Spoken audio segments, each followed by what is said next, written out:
I am an Arab. I am a Muslim. And I love my country. In fact, I'm prepared to die for it. Which is why I serve in its army. I don't have to do this. I want to do this.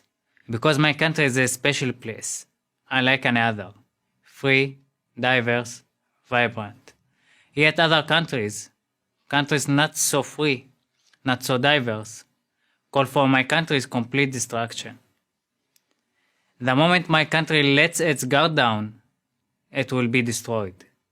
My country is Israel. I grew up and still live in a small village named after my family's Bedouin Arab tribe. Our roots in this land run deep. In 1948, when Arab armies invaded the new state of Israel, my family thought of leaving our village. Some of them did. But when the Jewish leaders heard that, they implored us to remain.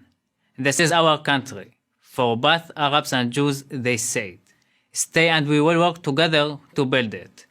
My family stayed, my parents were born here, made their lives here, started their own family here in Israel. In 2002, I was a teenager. It was a violent time. Palestinian suicide bombers were blowing up Israeli civilians, a danger to Arabs and Jews alike. Israeli troops entered the West Bank to stop them at their source. As a result, many Palestinians were killed. I was torn. Whose side was I on? Israelis or the Palestinians? Is it possible to be an Arab and an Israeli? The question became even more difficult when I saw men from my own village wearing the uniform of the Israeli army. Only Jews are required to serve in the military. No one forced these Arab men to join. They chose it. Why? I asked them. Our home is here in Israel, they said. Our home is under attack. Our neighbors in this home are Jews. They are being attacked. We fight together. Still, I struggled. I went to high school in Nazareth. There, unlike the village where I grew up, most of the Arab students identified as Palestinian even though they are citizens of Israel. Some of the students, my friends, hated Israel. They couldn't understand me. You're a Palestinian, they said, so you must hate Israel. When I said that I didn't, that we had far more freedom and opportunity than Arabs anywhere in the Middle East, they called me a traitor. After high school, I went to study electrical engineering at Technion, a leading Israeli university. During my first semester, heavy rocket fire from Gaza forced Israel to launch a counterattack. Not long after the war began, I witnessed a group of Arab Israeli students expressing their solidarity with Hamas, the Palestinian terror organization that controls Gaza and is committed to Israelis' violent destruction. Did these students not understand that those rockets could just as easily be aimed at them? Hamas didn't care who they killed as long as they landed inside the borders of Israel.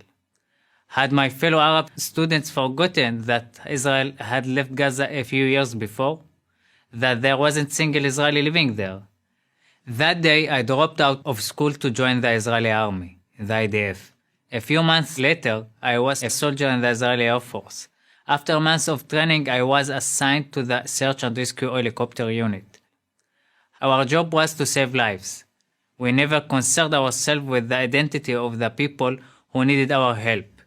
We rescued Syrian civilians wounded in their country's civil war, Palestinian children from Gaza requiring urgent medical care, and countless Israelis of every religious and ethnic background. A life, whether it is Muslim or Jewish, Palestinian or Israeli, is a life. On a base of 6,000 soldiers, I was the only Bedouin. But it didn't matter. The only thing that mattered was keeping Israel, our home, safe. We came from all parts of the country and from many parts of the world. We were every shade of skin color. Our shared goal created a deep bond. Today, I am a student at Haifa University. Half of the students are Arab. More than once, I have seen the Palestinian flag being waved at rally or protest on campus. In Israel, you can do this, because whether you are a Jew or an Arab, you are free. What more do you need to know? I am Muhammad Kabia for Bragger University.